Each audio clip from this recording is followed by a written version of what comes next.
Saudamos a todos com a paz do Senhor. É bom estarmos aqui mais uma vez, para louvarmos e adorarmos ao nosso Deus. Vou fazer uma leitura bíblica que se encontra no Salmo 84, que diz assim: Quão amáveis são os teus tabernáculos, Senhor dos exércitos! A minha alma suspira e desfalece pelos átrios do Senhor. O meu coração e a minha carne exultam pelo Deus vivo. O pardal encontra casa e a andorinha ninho para si, onde acolhe os seus filhotes. Os teus altares, Senhor dos exércitos, Rei meu e Deus meu. Bem-aventurados que habitam na tua casa, louvam-te perpetuamente. Bem-aventurado o homem cuja força está em ti, em cujo coração se encontram os caminhos aplanados, o qual, passando pelo vale árido, faz dele um manancial de bênçãos, o cobre a primeira chuva. Vão vindo de força em força, cada um deles aparece diante de Deus em Sião. Senhor, Deus dos exércitos, escuta-me a oração. Preste ouvidos, ó Deus de Jacó. Olha, ó Deus, escudo nosso, e contempla o rosto do teu ungido. Pois um dia nos teus átrios vale mais que 1000. Prefiro estar à porta da casa do meu Deus a permanecer nas tendas da perversidade. Porque o Senhor Deus é sol e escudo, o Senhor dá graça e glória, nenhum bem sonega aos que andam retamente.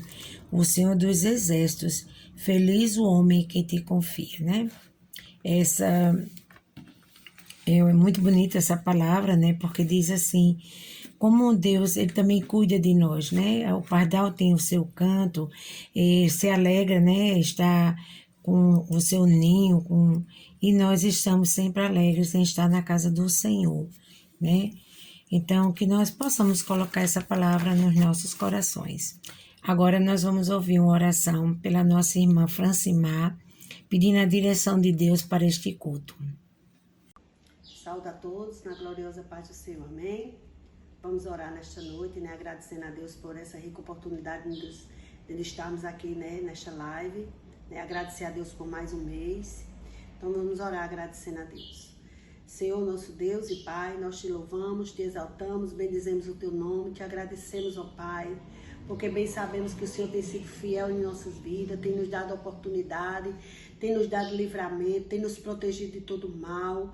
Senhor, muito obrigado, Deus, por mais essa oportunidade de nos estar aqui, Senhor, agradecendo a Ti, Senhor. É motivo de alegria, é motivo de muita alegria, Senhor, de saber, Deus, que o Senhor tem cuidado de nós. Deus, de saber que nós temos um Deus todo-poderoso, mas que tem cuidado, Senhor, da nossa família, da nossa casa, que tem sido um Deus zeloso, um Deus generoso, um Deus que cuida de nós nos mínimos detalhes, Senhor. Nós só temos motivo para louvar, exaltar e bendizer o teu santo nome. Senhor, toma, Senhor, a direção deste culto nesta noite. Abençoa a palavra que vai ser ministrada. Abençoa os louvores que vão ser entoados. Senhor, enfim, Deus, eu te agradeço, Senhor, por tudo que tu és em nossas vidas, Senhor. Eu te agradeço, Senhor, pelo pão de cada dia, pela saúde, pelas finanças, enfim, Deus, obrigado por tudo. É assim que nós te oramos e te agradecemos. No nome santo do Senhor Jesus. Amém. Ouviremos nesse momento um hino pela nossa irmã Gabriela, mais conhecida como Gabi Cris. Ela faz parte do grupo Liberta-me em João Pessoa e trabalha junto com meu amigo Marcelo Alisson. A paz do Senhor, boa noite. Meu nome é Gabi, vim em nome do projeto Liberta-me, adorar a Deus com vocês, com 2 hinos, e que o Senhor fale ao coração de cada um de vocês, amém? Quero mandar uma paz do Senhor em especial para a irmã Velma e para o irmão Carlos aí de Campina Grande, que o Senhor continue abençoando cada vez mais vocês, amém? Teu amor por mim, teu amor por mim, Deus, teu amor por mim não tem fim, não tem fim, não. Teu amor por mim, teu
tem barreira o teu amor,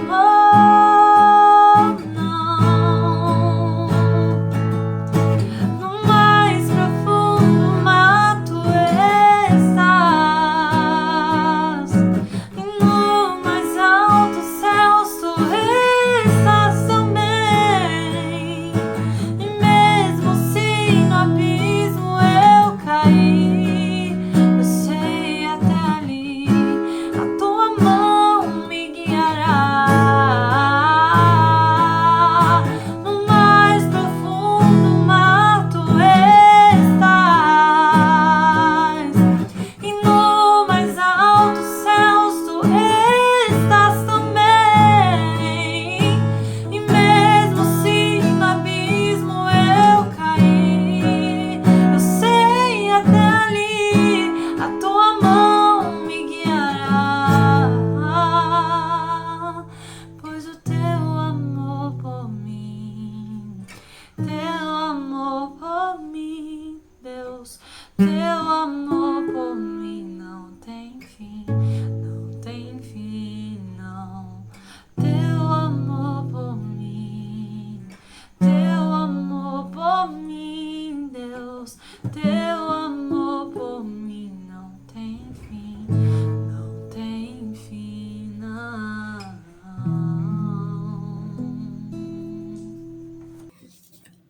Ouviremos agora a palavra de Deus através de sua serva, Sara Alves, que também participa do projeto Liberta-me. A paz do Senhor Jesus a todos os irmãos de Campina Grande, nossos irmãos da Igreja Congregacional.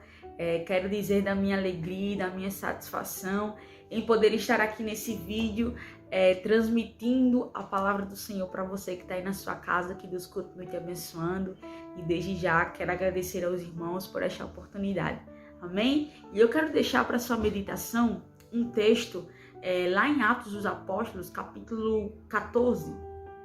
Capítulo 14, a partir do versículo 19, que diz assim: Sobrevieram, porém, os judeus de Antioquia e de Icônio, que, tendo convencido a multidão, apedrejaram a Paulo e o arrastaram para fora da cidade, cuidando que estava morto. Mas, rodeando-o, os discípulos, levantou-se e entrou na cidade, e no dia seguinte saiu com Barnabé para Derbe. E, tendo anunciado o evangelho naquela cidade e feito muitos discípulos, voltaram para Listra, Icônio e Antioquia, confirmando o ânimo dos discípulos, exortando-os a permanecer na fé, pois que, por muitas tribulações, nos importa entrar no reino de Deus. Meus irmãos, se nós formos ler o livro de Atos dos Apóstolos, a gente vai ver que a ação do Espírito Santo no livro de Atos, ela é muito forte e ela é muito latente, né?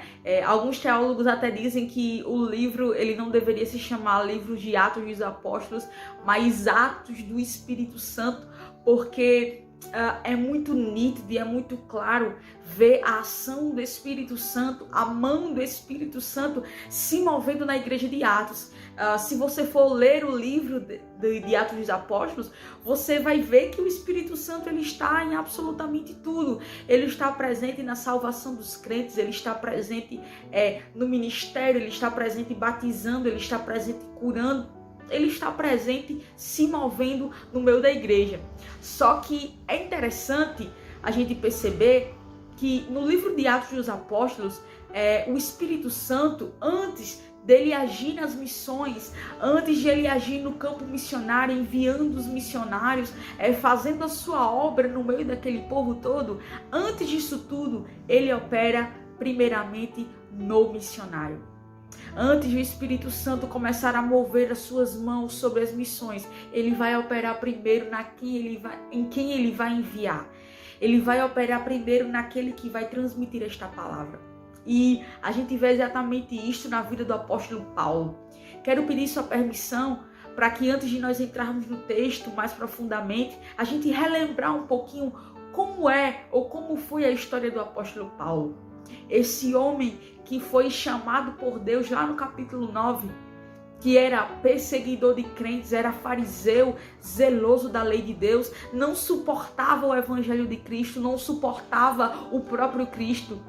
Quando o assunto era prender, humilhar, massacrar os cristãos, os nossos irmãos, quando o assunto era até matar, Paulo fazia isso sem remorso algum, sem tristeza nenhuma. Ele fazia isso até com afinco e com prazer, porque na cabeça dele, ele estava defendendo a lei de Deus, guardando a lei de Deus. Só que um dia, nós sabemos que Paulo, ele vai até Damasco para prender os nossos irmãos, os crentes que estavam lá. Mas chegando lá, na verdade, no caminho de Damasco, Saulo tem um encontro com Jesus. Um encontro marcante, um encontro impactante, que fez com que ele reconhecesse que esse Jesus era realmente o Salvador, que o Jesus a quem ele perseguia, que a igreja a quem ele perseguia, na verdade, ele estava perseguindo o próprio Jesus quando perseguia a igreja. E aí Saulo, que dantes era um fariseu zeloso, que dantes perseguia os crentes, humilhava os crentes, agora, após esse encontro sobrenatural com Jesus, se torna um outro homem. E é interessante que quando Jesus tem um encontro com Saulo, e Saulo vai até a rua chamada direita, fica lá porque aquela experiência o deixou cego, Deus fala com um homem chamado Ananias e diz assim: Ananias, vá até lá onde Saulo está e diga para ele que para mim ele é um vaso escolhido e que eu tenho muitas coisas a realizar na vida dele.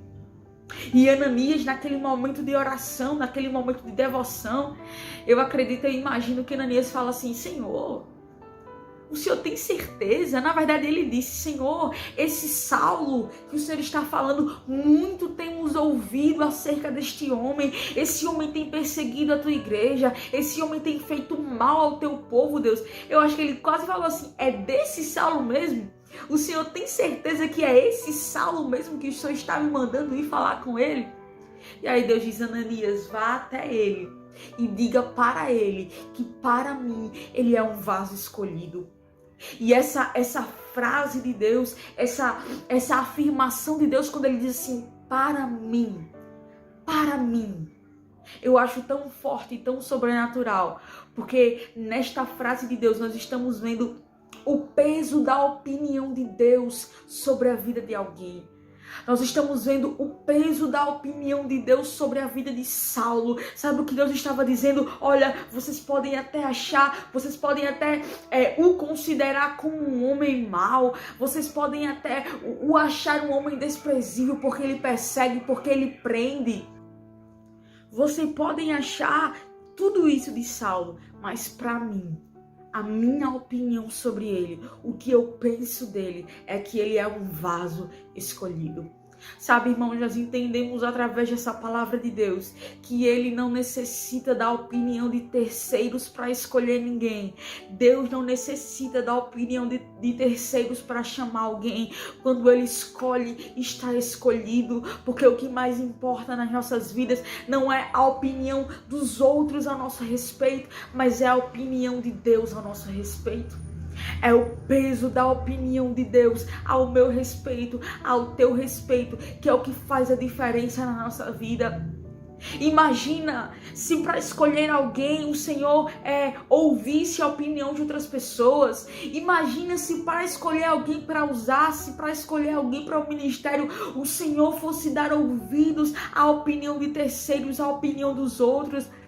Ele jamais teria escolhido Davi, ele jamais teria escolhido Moisés, Gideão e tantos outros homens e mulheres de Deus que aos olhos humanos eram inaptos, eram incapacitados para a obra, para o ministério, mas o Senhor olhou para eles e disse: eu quero você, eu quero usar você, eu quero me utilizar da sua vida.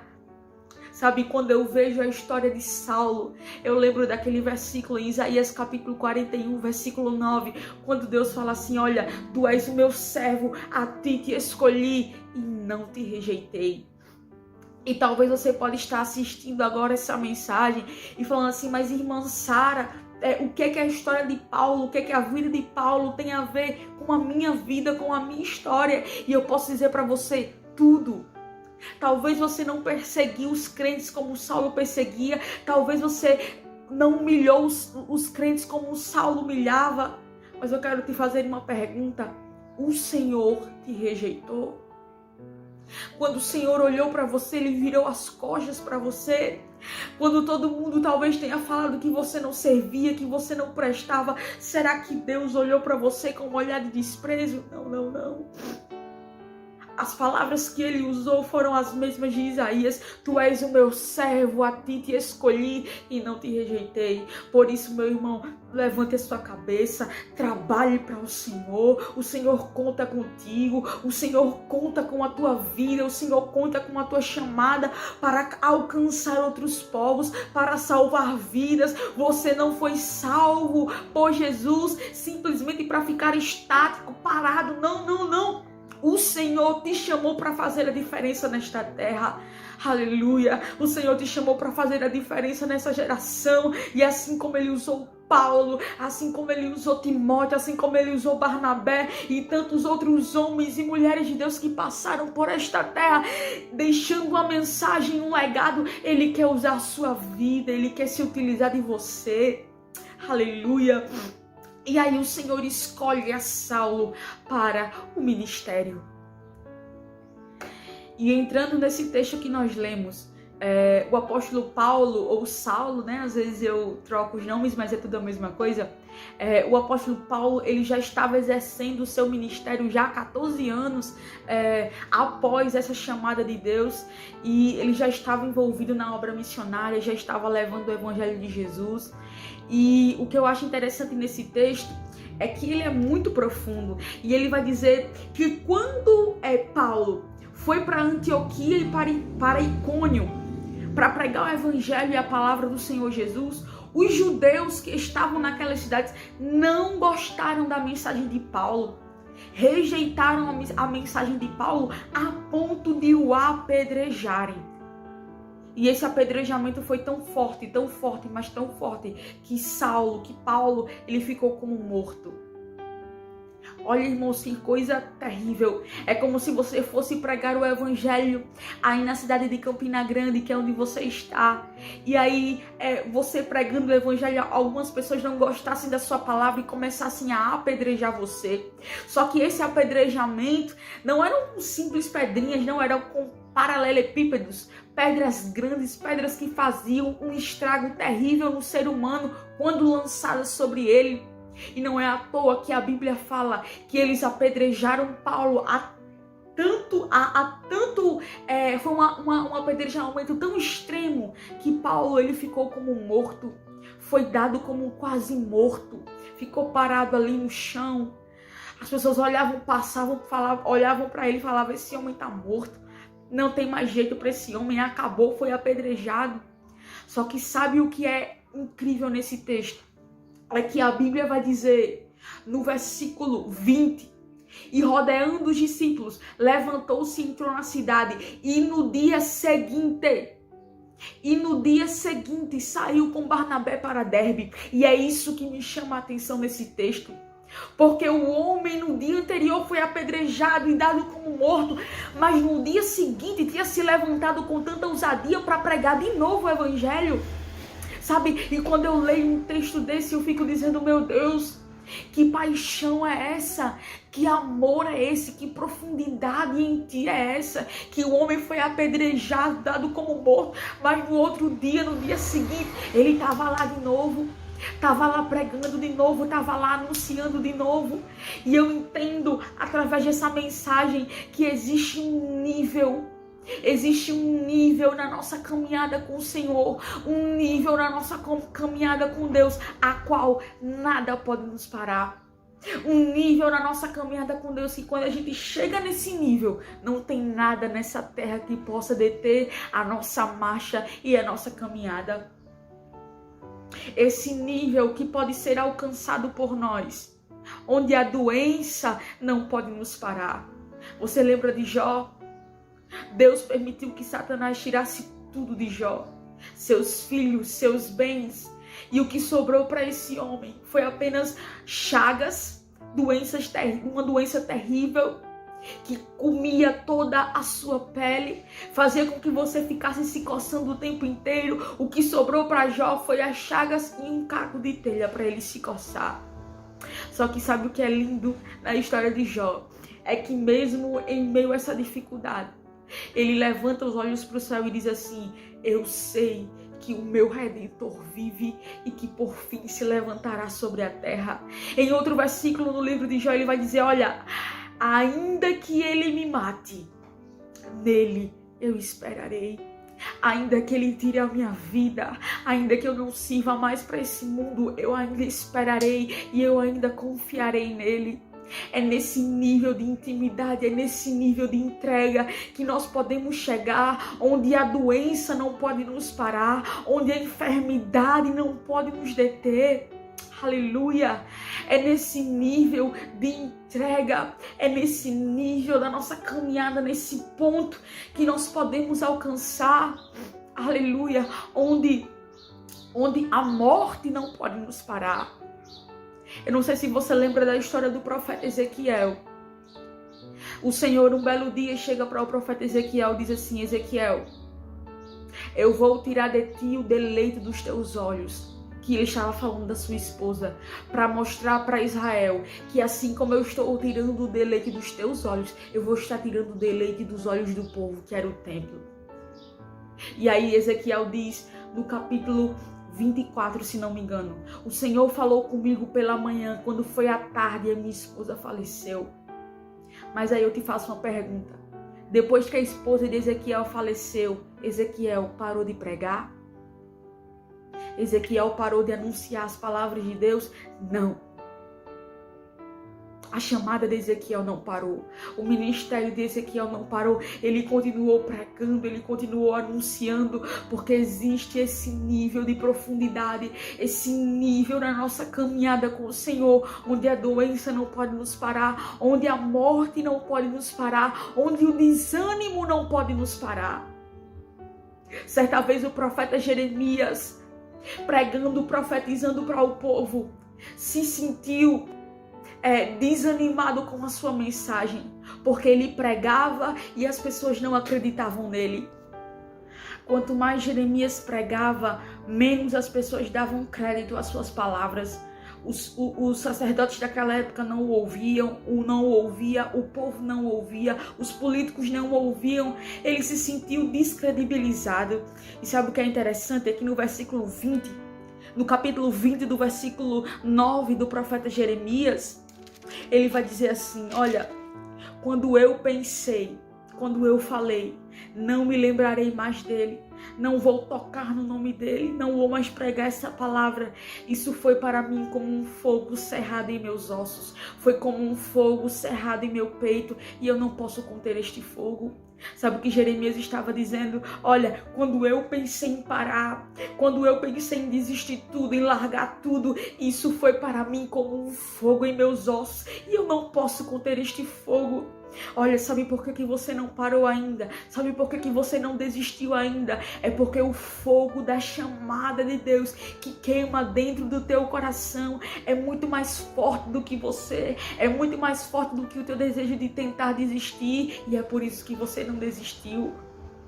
É desse nível que eu estou falando. Nesse nível de entrega, de amor, de paixão pelo Senhor, onde a doença não nos para, a morte não nos para, o desânimo não nos para, nada nos para. E o apóstolo Paulo foi apedrejado, mas no outro dia estava pregando o evangelho. Sabe por quê? Porque ele tinha convicção daquilo que ele estava pregando. Ele tinha convicção no Jesus a qual ele pregava. Ele sabia que o Messias que foi anunciado no Antigo Testamento pelos profetas, de tudo que os profetas profetizaram acerca do Messias, se cumpriram à risca em Jesus. Paulo sabia que esse Jesus era o Jesus verdadeiro, era o Messias verdadeiro. Esse Jesus que padeceu numa cruz, mas ao terceiro dia ressuscitou com poder e grande glória. Paulo sabia que a sua pregação não era mentira, não era da história da carochinha. Paulo sabia que esse Jesus é real. E esse nível e essa convicção que Paulo tinha fez com que ele chegasse nesse nível. E é um nível que o Espírito Santo deseja que nós também venhamos a chegar, onde nada nessa terra pode nos parar. Então, você, meu irmão, que está aí, minha irmã, receba ânimo, receba força da parte de Deus, porque Ele está contigo. Jesus está vivo. Vamos nos levantar, vamos nos erguer para pregar a verdade do Evangelho, para continuar pregando a salvação de Jesus, porque Jesus quer que nós venhamos chegar nesse nível. E quando a gente chegar nesse nível, meu irmão, nada vai nos parar e nada vai nos deter. Que Deus abençoe a sua vida, a sua casa, o teu ministério, a tua chamada. Continue, avance, porque o Senhor conta conosco nessa tão grande obra. Que Deus te abençoe. A irmã Gabi vai louvar a Deus com mais um hino. Não entendo o meu próprio agir.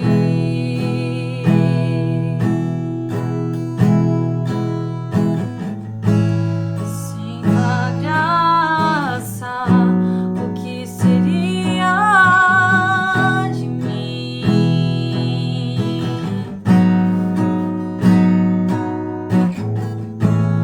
Não entendo o meu próprio agir.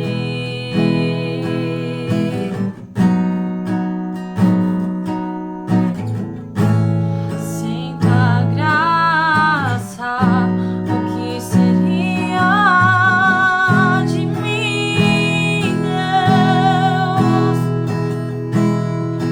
Pois o bem que eu quero fazer não faço, e o mal que eu não quero, esse sim, acabo cometendo. Em meu ser militam carne e espírito, em uma guerra infindável, a qual eu não me rendo. Pois meu corpo já foi vendido como escravo, não existe bem nenhum em mim, apenas o pecado. Mas eu sei que no tocante ao meu interior tenho prazer na sua lei. Tu és o meu amado, então liberta-me de mim. Eu quero ser a sua casa. Se você estiver aqui, eu sei, eu venço o pecado. Então enche-me de ti, até que não haja mais espaço. Pois quando estou em tua presença, o meu viver é transformado.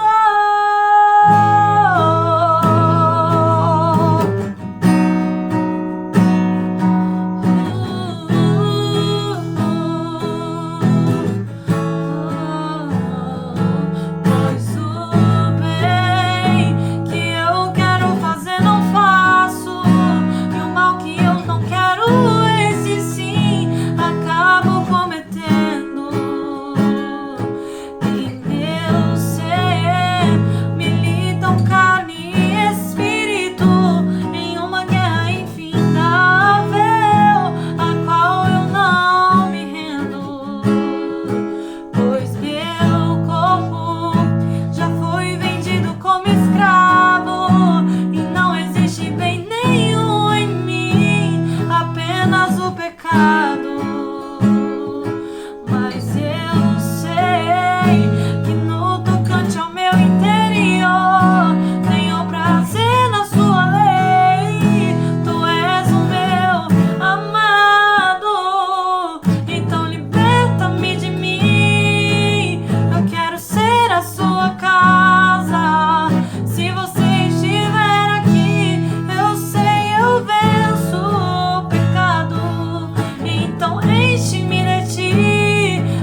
e reina